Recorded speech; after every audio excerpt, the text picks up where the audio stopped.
बिस्मिल्लाहिर्रहमानिर्रहीम। सारी तारीफ़ें खुदाए हुसैन के लिए, दुरूद व सलाम मोहम्मद व आले मोहम्मद पर। अल्लाहुम्मा सल्ली अला मोहम्मदिन व आले मोहम्मद। क़सासुल अंबिया यानी अंबिया के वाक़यात, दास्ताने अंबिया के साथ मैं आपका मेज़बान सैयद मीसम रज़ा कायम टीवी कनाडा कराची स्टूडियो से हाजिर खिदमत हूँ। नाज़रीन, आज हम दास्ताने नूह सुनेंगे। हज़रत आदम अलैहिस्सलाम सबसे पहले नबी, उसके बाद हज़रत शीस अलैहिस्सलाम, फिर हज़रत इदरीस अलैहिस्सलाम, उसके बाद चौथे नबी हैं हज़रत नूह अलैहिस्सलाम। सबसे पहले हम इस बात को समझने की कोशिश करेंगे कि जनाब नूह का ज़माना कितना पुराना है। हज़रत नूह की कौम जो है वो कदीम तरीन कौमों में से एक कौम है। ये हम हिसाब लगाने की कोशिश करते हैं कि अब से ये जनाब नूह का ज़माना कितना पुराना है। सबसे पहले आप इस चीज़ को देखेंगे, रसूल खुदा सल्लल्लाहु अलैहि वसल्लम का ज़माना आज से 1400 साल पहले का ज़माना है। हज़रत ईसा अलैहिस्सलाम का ज़माना जो सरकार मर्तबत सल्लल्लाहु अलैहि वसल्लम के ज़माने से तकरीबन 570 साल पहले का ज़माना है। हज़रत ईसा को आए में तकरीबन अगर देखा जाए टोटल 2000 से ज़्यादा अरसा हो चुका है। हज़रत इब्राहीम अलैहिस्सलाम का ज़माना आज से तकरीबन 4500 साल पुराना ज़माना है।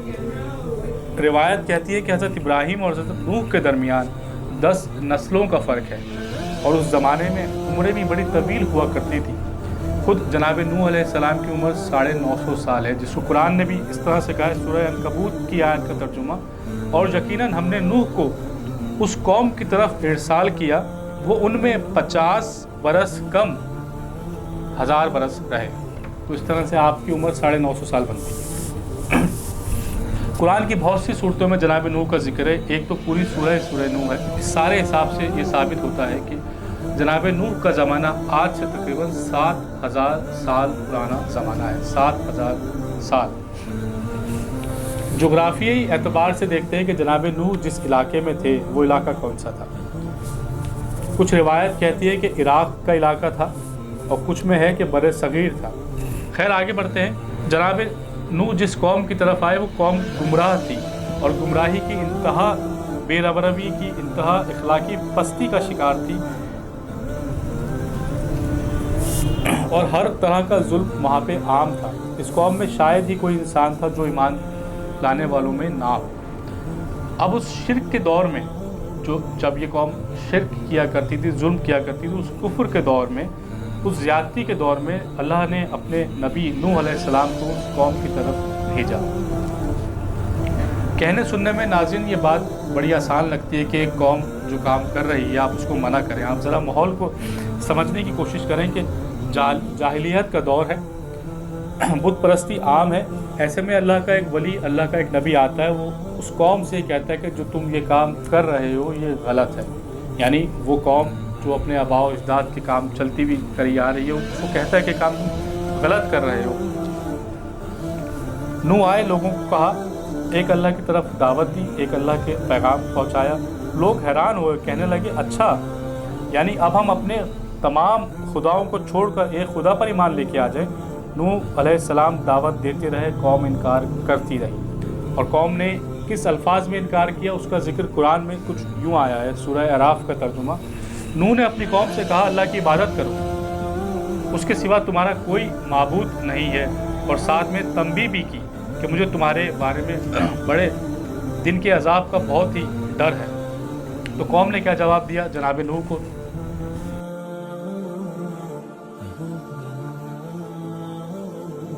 को समझते हैं कि तुम गुमराही में मुब्तला हो, नाउज़ुबिल्लाह। यानी सिर्फ झुटलाया ही नहीं बल्कि उल्टा इल्ज़ाम देने लगे। तुम उस कौल को भी झुटला दिया जिस पैगाम को जनाब नूह देना चाह रहे थे, और उल्टा जनाब नूह को इल्ज़ाम दे रहे हैं कि हम तो तुमको समझते हैं कि तुम गुमराही की तरफ हो। अब कौम के सरदारों ने अपनी कौम वालों से कहा, क्योंकि उनको ये डर भी था कि अगर ऐसा ना हो कि जनाब नूह की बात मान लें। एक तरफ तो उनके सरदारों ने जनाब नूह को इनकार कर दिया, फिर अपनी कौम की तरफ पलटे और अपनी कौम को कहा। ये भी कुरान ने बतलाया है, सूरह मोमिनीन की आयत है कि उनकी कौम के सरदार अपनी कौम से कहने लगे, ये तो हम जैसा आम सा आदमी है, हम जैसा आम सा इंसान है, तुम पर बड़ाई हासिल करना चाहता है।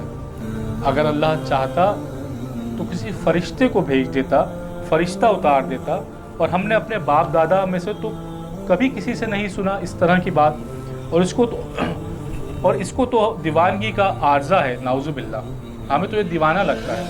یعنی اپنی قوم کو دلائل دے رہے تھے، کنونس کر رہے تھے کہ اگر اللہ چاہتا تو فرشتے اتار دیتا، ہمیں تو یہ دیوانہ لگتا ہے، یہ جھوٹ، سراسر جھوٹ بول رہا ہے، نعوذ باللہ، کہ ہمارے باپ داداؤں کو غلط بول رہا ہے۔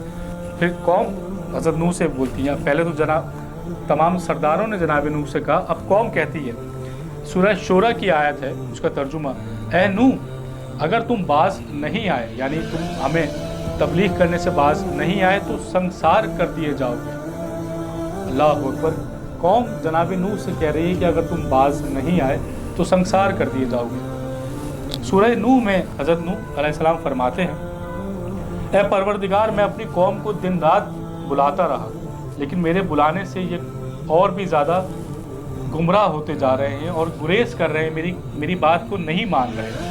عزیز، نوح کا مطلب ہے نوح کرنے والا۔ جناب نوح نے اتنی تبلیغ کری لیکن قوم نے جناب نوح کی بات نہیں مانی، تو جناب نوح نے اللہ سے یہی کہا کہ اے پروردگار میں اپنی قوم کو دن رات بلاتا رہا، لیکن میرے بلانے سے یہ اور زیادہ گریز کرتے ہیں۔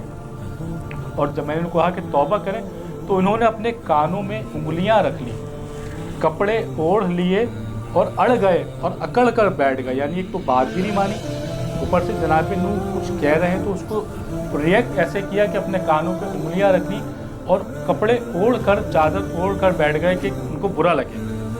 قوم کا یہ رویہ جاری ہے، جناب نوح کی تبلیغ بھی جاری ہے۔ تو کیا وہ قوم نے جناب نوح کی بات مانی یا جناب نوح نے تبلیغ کرنے سے چھوڑ دی؟ اس کی آگے کی داستان ہم آپ کو اگلی قسط میں بتائیں گے۔ جب تک کے لیے اجازت دیجیے، السلام علیکم۔